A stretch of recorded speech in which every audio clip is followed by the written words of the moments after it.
ನೋಡಿ, ಮುಖ್ಯವಾಗಿ ಕರ್ನಾಟಕ, ತಮಿಳುನಾಡು, ಕೇರಳ, ಪುದುಚೇರಿಯ ಪ್ರತಿನಿಧಿಗಳು ಸಭೆಯಲ್ಲಿ ಭಾಗಿಯಾಗ್ತಾರೆ. ಕರ್ನಾಟಕದ ಪರವಾಗಿ ಹಿರಿಯ ಅಧಿಕಾರಿ ಗೌರವ್ ಗುಪ್ತಾ ಸಭೆಯಲ್ಲಿ ಭಾಗಿಯಾಗ್ತಾ ಇರುವಂಥದ್ದು. ರಾಜ್ಯದ ಪ್ರಸ್ತುತ ಜಲಸ್ಥಿತಿಯ ಬಗ್ಗೆ ಅವರು ಎಕ್ಸ್ಪ್ಲೇನ್ ಮಾಡ್ತಾರೆ. ಕುಡಿಯುವ ನೀರಿನ ಅಗತ್ಯತೆಯೇ ಮತ್ತು ರೈತರ ಹಿತಾಸಕ್ತಿಯ ಬಗ್ಗೆಯೂ ಕೂಡ ಇವತ್ತಿನ ಸಭೆಯಲ್ಲಿ ಉಲ್ಲೇಖವಾಗುತ್ತೆ. ಕರ್ನಾಟಕದಿಂದ ವೈಜ್ಞಾನಿಕವಾಗಿ ಅಂಕಿ ಅಂಶಗಳನ್ನು ಮುಂದಿಟ್ಟು ವಾದವನ್ನು ಮಂಡಿಸಲಾಗುತ್ತೆ. CWRC ಆದೇಶಕ್ಕೆ ತಡೆ ಕೊಡಬೇಕು ಅಂಥೇಳಿ CWMA ಮೀಟಿಂಗ್ನಲ್ಲಿ ಪ್ರಸ್ತಾಪವನ್ನು ಮಾಡಲಾಗುತ್ತೆ ಕರ್ನಾಟಕ ಸರ್ಕಾರದ ಕಡೆಯಿಂದ.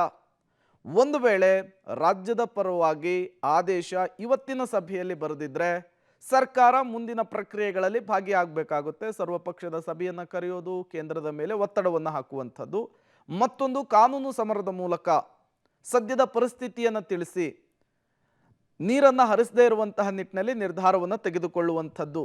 ಇದರ ನಡುವೆ 3ನೇ ತಾರೀಕು DK ಶಿವಕುಮಾರ್ ಅವರು ಮತ್ತು ವಿಜಯ್ ಅವರ ಭೇಟಿ ಕೂಡ ಕುತೂಹಲ ಕಾರಣವಾಗ್ತಿದೆ. ಹಾಗಾದರೆ ಸರ್ಕಾರ ಇವತ್ತಿನ ಸಭೆಯಲ್ಲಿ ಮಂಡಿಸುವಂತಹ 5 ಅಂಶಗಳು ಯಾವುವು? ಮೊದಲನೇದು, ಕುಡಿಯುವ ನೀರಿಗೆ ಮೊದಲ ಆದ್ಯತೆ. ಮಳೆ ಕೈ ಕೊಟ್ಟಿದೆ, ಡ್ಯಾಮ್ನಲ್ಲಿರುವಂತಹ ನೀರು ಕುಡಿಯೋದಕ್ಕೆ ಬಳಕೆ ಆಗೋದಕ್ಕೆ ನಮಗೆ ಬೇಕು ಅಂತ ಹೇಳುವಂಥದ್ದು. ಮಳೆ ಕೊರತೆ ಮತ್ತು ಜಲಾಶಯಗಳ ಸದ್ಯದ ಪರಿಸ್ಥಿತಿಯನ್ನು ಕೂಡ ವಿವರಿಸುವಂಥದ್ದು. ಮಳೆ ಇಲ್ಲದೆ ಒಳಹರಿವಿನಲ್ಲಿ ಭಾರೀ ಕುಸಿತವಾಗಿದೆ. ಜೂನ್ ಮತ್ತು ಜುಲೈ ತಿಂಗಳಲ್ಲಿ ನಿರೀಕ್ಷಿತ ಪ್ರಮಾಣದಲ್ಲಿ ಮಳೆಯಾಗಿಲ್ಲ. ಜಲಾಶಯಗಳಲ್ಲಿ ಬರುವ ಒಳಹರಿವು ಕೂಡ ಬಹುತೇಕ ಕುಸಿದಿರುವಂಥದ್ದು. ಸಂಕಷ್ಟ ಸೂತ್ರದ ಅನ್ವಯ ಕಾವೇರಿ ಕೊಳ್ಳದಲ್ಲಿ ಮಳೆ ಕಡಿಮೆಯಾಗಿ ತೀವ್ರ ಸಂಕಷ್ಟ ಎದುರಾಗಿದೆ. ಸಂಕಷ್ಟ ಸೂತ್ರದ ನಿಯಮವನ್ನು ಬಲವಾಗಿ ಪ್ರತಿಪಾದಿಸಬೇಕಾಗುತ್ತೆ ಇವತ್ತಿನ ಸಭೆಯಲ್ಲಿ. ಇನ್ನು ಕೃಷಿ ಚಟುವಟಿಕೆಗಳಿಗೂ ಕೂಡ ಸಂಕಷ್ಟ. ಮಳೆ ಇಲ್ಲದೆ ರೈತರು ಬೆಳೆಗಳ ನಷ್ಟವನ್ನು ಮಾಡಿಕೊಂಡಿದ್ದಾರೆ. ನಮ್ಮ ರೈತರಿಗೆ ನಾವು ಬೆಳೆ ಹಾಳು ಹಾಕಬೇಡಿ ಅಂಥೇಳಿ ನಾವು ನೀರು ಕೊಡಲ್ಲ ಅಂತ ಹೇಳಿದ್ದೇವೆ. ಈಗ ತಮಿಳುನಾಡಿಗೆ ನೀರನ್ನು ಕೊಡೋದಕ್ಕೆ ಹೇಗೆ ಸಾಧ್ಯ ಅನ್ನುವಂತಹ 5 ಅಂಶಗಳನ್ನು ಇವತ್ತಿನ ಸಭೆಯಲ್ಲಿ ಮುಂದಿಟ್ಟು ವಾದವನ್ನು ಮಂಡಿಸಲಾಗುತ್ತೆ. ಈ ವಾದಕ್ಕೆ ಯಾವ ರೀತಿಯ ಆದೇಶ ಹೊರಬರುತ್ತೆ ಅನ್ನೋದರ ಮೇಲೆ ರಾಜ್ಯದಲ್ಲಿ ಮುಂದಿನ ಹೋರಾಟಗಳು ನಿರ್ಧಾರವಾಗ್ತವೆ. 2 ಬಾರಿ ಅವರು ಅವ್ರ ರಿಕ್ವೆಸ್ಟ್ನ ರಿಜೆಕ್ಟ್ ಮಾಡಿದ್ರು. ಈ ಬಾರಿ ಸ್ವಲ್ಪ ನೀರು ಬಿಡಬೇಕು ಅಂತ ಹೇಳಿದ್ದಾರೆ. ಸೊ ನಾನು ಅವ್ರ ಆರ್ಡ್ರನ್ನ ಅಪೀಲ್ ಮಾಡಲಿಕ್ಕೆ ನಮ್ಮ ಮಂತ್ರಿಗಳು ರಾಮಲಿಂಗಾರೆಡ್ಡಿಯವರು ಮತ್ತು ಎಲ್ಲ ಅಧಿಕಾರಿಗಳ ಹತ್ರ ಚರ್ಚೆ ಮಾಡಿದ್ದೇನೆ. Against that order we are appealing. ನಮ್ಮಲ್ಲಿ ಇರ್ತಕ್ಕಂಥ ನೀರು ಕೂಡ ಸುಮಾರು ಒಂದು 46 TMC ಇದೆ. ಡೆಡ್ ಸ್ಟೋರೇಜ್ ಬಿಟ್ಟರೆ 46 TMC ಇದೆ. ಮತ್ತು ನಮಗೆ ಪ್ರತಿ ತಿಂಗಳು 3.5 TMC ನೀರು ಬೇಕಾಗುತ್ತೆ. ಸುಮಾರು 12 ಜಿಲ್ಲೆಗಳಲ್ಲ, 10 ಜಿಲ್ಲೆಗೆ, ಕೊಡಗಿಂದ ಹಿಡಿದು ಬೆಂಗಳೂರವರೆಗೂ ಕೂಡ ಸುಮಾರು 10 ಜಿಲ್ಲೆಗೆ ನಮಗೆ ಕುಡಿಯೋ ನೀರಿಗೆ ಮತ್ತು ನದಿ ಪಾತ್ರಕ್ಕೂ ನೀರು ಬಿಡಲೇಬೇಕಲ್ಲ, ನಮಗೆ ಅಷ್ಟು ಬೇಕಾಗುತ್ತೆ. ಡೀಟೇಲ್ಸನ್ನು ಕೊಡೋದಕ್ಕೆ ಶಬೀರ್ ದೂರವಾಣಿ ಸಂಪರ್ಕದಲ್ಲಿ ಜಾಯಿನ್ ಆಗಿದ್ದಾರೆ. ಶಬೀರ್, ದಿನದಿಂದ ದಿನಕ್ಕೆ ರಾಜ್ಯದಲ್ಲಿ ಆಕ್ರೋಶ ಜಾಸ್ತಿ ಆಗ್ತಾ ಇದೆ ತಮಿಳುನಾಡಿಗೆ ನೀರನ್ನು ಬಿಡಬೇಕು ಅನ್ನುವಂತಹ ಶಿಫಾರಸ್ಸಿನ ವಿಚಾರಕ್ಕೆ. ಇವತ್ತಿನ ಸಭೆ ಎಷ್ಟು ಇಂಪಾರ್ಟೆಂಟು, ಏನೆಲ್ಲ ಆಗುತ್ತೆ ಅಂಥೇಳಿ? ಪ್ರೇಮ್, ನೋಡಿ, CWRC ಈಗಾಗಲೇ 3500 ಕ್ಯೂಸೆಕ್ ನೀರನ್ನ 15 ದಿನ ಹರಿಸಬೇಕು ಅಂತ ಸೂಚನೆಯನ್ನ ಕೊಟ್ಟಿದೆ. ಇದರ ಒಟ್ಟು ಮೊತ್ತ ಸುಮಾರು 4.5 TMC ಅಷ್ಟು ನೀರಾಗುತ್ತೆ. ನೋಡಿ, ರಾಜ್ಯದಲ್ಲಿ ಬರದ ಸನ್ನಿವೇಶ ಇದೆ. ಕಾವೇರಿ ಕೊಳ್ಳದಲ್ಲಿರುವಂತ ಜಲಾಶಯಗಳಲ್ಲೂ ಕೂಡ ನೀರಿನ ಪ್ರಮಾಣ ಕಡಿಮೆ ಇದೆ. ಭವಿಷ್ಯದಲ್ಲಿ ಬರಗಾಲ ಬಂದ್ರೆ ಅದಕ್ಕೆ ಬೇಕಾದ ಕುಡಿಯುವ ನೀರಿಗೆ ಬೇಕಾದಂತಷ್ಟು ಸಂಗ್ರಹಣೆ ಮಾತ್ರ ಕರ್ನಾಟಕದ ಬಳಿ ಇರುವಂತದ್ದು. ಸೊ ಹೀಗಾಗಿ ನೀರನ್ನ ಹರಿಸ್ಲಿಕ್ಕೆ ಸಾಧ್ಯ ಆಗಲ್ಲ ಅನ್ನುವಂತ ವಿಚಾರವನ್ನ ಈಗ ಸರ್ಕಾರ ಮುಂದಿಟ್ಟಿರುವಂತದ್ದು. ಇವತ್ತು CWMA ಮೀಟಿಂಗ್ ಇದೆ. ನೋಡಿ, CWRC ಯಾವುದೇ ಶಿಫಾರಸುಗಳನ್ನ ಮಾಡಿದ್ರು ಕೂಡ ಅಂತಿಮವಾಗಿ ಅದನ್ನ ಅನುಷ್ಠಾನಕ್ಕೆ ತರಬೇಕಾ ಬೇಡವಾ ಅನ್ನುವಂತ ನಿರ್ಣಯವನ್ನ CWMA ತೆಗೆದುಕೊಳ್ಳುತ್ತೆ. ಸೊ ಇವತ್ತು ಮಧ್ಯಾಹ್ನ 2:30 ನಂತರ CWMA ಮೀಟಿಂಗ್ ಕೂಡ ನಡೀತಾ ಇರುವಂತದ್ದು ದೆಹಲಿಯಲ್ಲಿ. ಸೊ ಹೀಗಾಗಿ ಎಲ್ಲಾ ರಾಜ್ಯದ ಪ್ರತಿನಿಧಿಗಳು ಕೂಡ ಇದರಲ್ಲಿ ಭಾಗಿಯಾಗ್ತಾರೆ. ಈ ಸಂದರ್ಭದಲ್ಲಿ ರಾಜ್ಯದಲ್ಲಿ ವಾಸ್ತವ ಅಂಶಗಳು ಏನೇನಿದೆ ಅನ್ನುವಂಥದ್ದನ್ನ ಮನವರಿಕೆ ಮಾಡಿಕೊಡುವಂತ ಕೆಲಸಗಳು ಕೂಡ ಆಗುತ್ತೆ.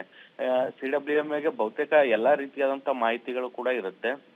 ಜಲಾಶಯಗಳ ಇನ್ಫ್ಲೋ ಎಷ್ಟಿದೆ, ಔಟ್ಫ್ಲೋ ಎಷ್ಟಿದೆ, ಮತ್ತೆ ರಿಸರ್ವ್ ಎಷ್ಟಿದೆ, ಇವೆಲ್ಲಾ ಮಾಹಿತಿಗಳು ಕೂಡ ಇರುತ್ತೆ. ಇದರ ಹೊರತಾಗಿ ಕೂಡ ನೀರು ಹರಿಸಲಿಕ್ಕೆ ಹೇಳಿರುವಂತದ್ದು ಸೂಕ್ತ ಅಲ್ಲ ಅನ್ನುವಂತ ನಿಟ್ಟಿನಲ್ಲಿ ತನ್ನ ಪ್ರತಿಭಟನೆಯನ್ನ ದಾಖಲಿಸುವಂತ ಕೆಲಸವನ್ನ ಕೂಡ ಕರ್ನಾಟಕ ಮಾಡಲಿದೆ. ಅದಾದ ಬಳಿಕ ನೀರು ಹರಿಸುವಂತ ಆದೇಶದಲ್ಲಿ ಏನಾದ್ರೂ ಒಂದಷ್ಟು ಮಾರ್ಪಾಡಾಗುತ್ತಾ ಅನ್ನುವಂತ ಉದ್ದೇಶಗಳು ಕೂಡ ಇರುವಂತದ್ದು. ಬಹುತೇಕ ಇವತ್ತು ಸಂಜೆ ಅಷ್ಟೊತ್ತಿಗೆ ನೀರು ಹರಿಸಬೇಕಾ ಬೇಡವಾ ಅನ್ನುವಂಥದ್ರ ಬಗ್ಗೆ ಸ್ಪಷ್ಟತೆ ಸಿಗಲಿದೆ. Prem, okay, thank you Shabbir ತಮ್ಮೆಲ್ಲ ಮಾಹಿತಿಗಾಗಿ.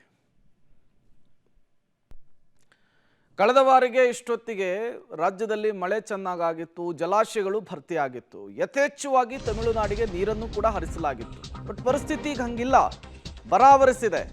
ಈ ಸಂದರ್ಭದಲ್ಲಿ ನೀರು ಬಿಡಬೇಕು ಅಂದರೆ ಈಗ ಕನ್ನಡಿಗರು ಕೆರಳಿದ್ದಾರೆ. ತಮಿಳುನಾಡಿಗೆ ನೀರನ್ನು ಹರಿಸಲು ಆದೇಶವನ್ನು ಕೊಟ್ಟಂತಹ ವಿಚಾರಕ್ಕೆ ಖಂಡನೆ ವ್ಯಕ್ತವಾಗ್ತಾ ಇದೆ. CWRC ಆದೇಶಕ್ಕೆ ಕನ್ನಡ ಸಂಘಟನೆಗಳು ಕೆಂಡಾಮಂಡಲರಾಗಿದ್ದಾರೆ.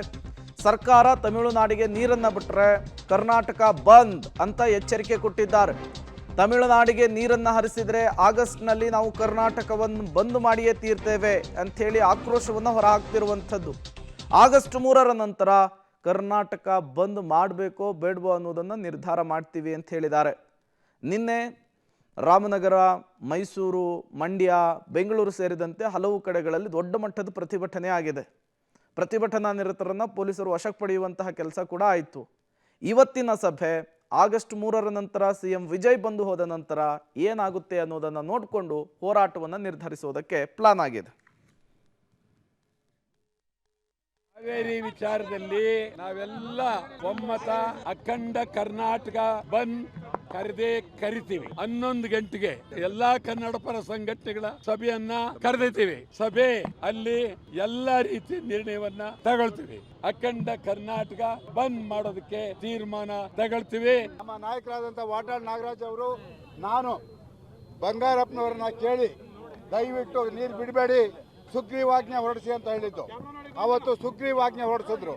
ಅದೇ ರೀತಿ ಇವತ್ತು ನೀವು ಮೇಕೆದಾಟು ಪರವಾಗಿ ಮಾನ್ಯ ಮುಖ್ಯಮಂತ್ರಿಗಳು ಪಾದಯಾತ್ರೆ ಮಾಡಿದ್ರಿ. ಇವತ್ತು ನಿಮಗೆ ಬದ್ಧತೆ ಇದೆ. ಯಾವುದೇ ಕಾರಣದಲ್ಲೂ ತಮಿಳುನಾಡಿಗೆ ನೀರು ಬಿಡಲ್ಲ ಅನ್ನೋ ಒಂದು ತೀರ್ಮಾನವನ್ನು ತಗೊಳ್ಳಬೇಕು.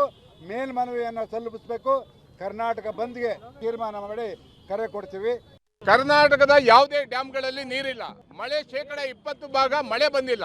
ನಮ್ಗೆ ನೀರಿಲ್ಲ ಅಂತ ಸಂದರ್ಭದಲ್ಲಿ ನೀರು ಬಿಡಿ ಅಂದ್ರೆ ಹೆಂಗ್ ಸಾಧ್ಯ ನೀರು ಬಿಡೋಕೆ? ಕಾವೇರಿ ನೀರಾವರಿ ನಿಯಂತ್ರಣ ಮಂಡಳಿ ಬಿಡ್ಲಿಕ್ಕೆ ಹೇಳಿದೆ. ಇದನ್ನ ಕರ್ನಾಟಕ ರಕ್ಷಣಾ ವೇದಿಕೆ ತೀವ್ರವಾಗಿ ಖಂಡಿಸ್ತೀವಿ. ವಾಟಾಳ್ ನಾಗರಾಜ್ ಅವರ ನಾಯಕತ್ವದಲ್ಲಿ ಮುಂದಿನ ದಿನ ಕರ್ನಾಟಕ ಬಂದ್ ಕರೆ ಕೊಡ್ಲಿಕ್ಕೆ ನಾವೆಲ್ಲ ಯೋಚನೆಯನ್ನ ಮಾಡುವಂತ ಕೆಲಸವನ್ನ ನಾವು ಮಾಡ್ತೀವಿ.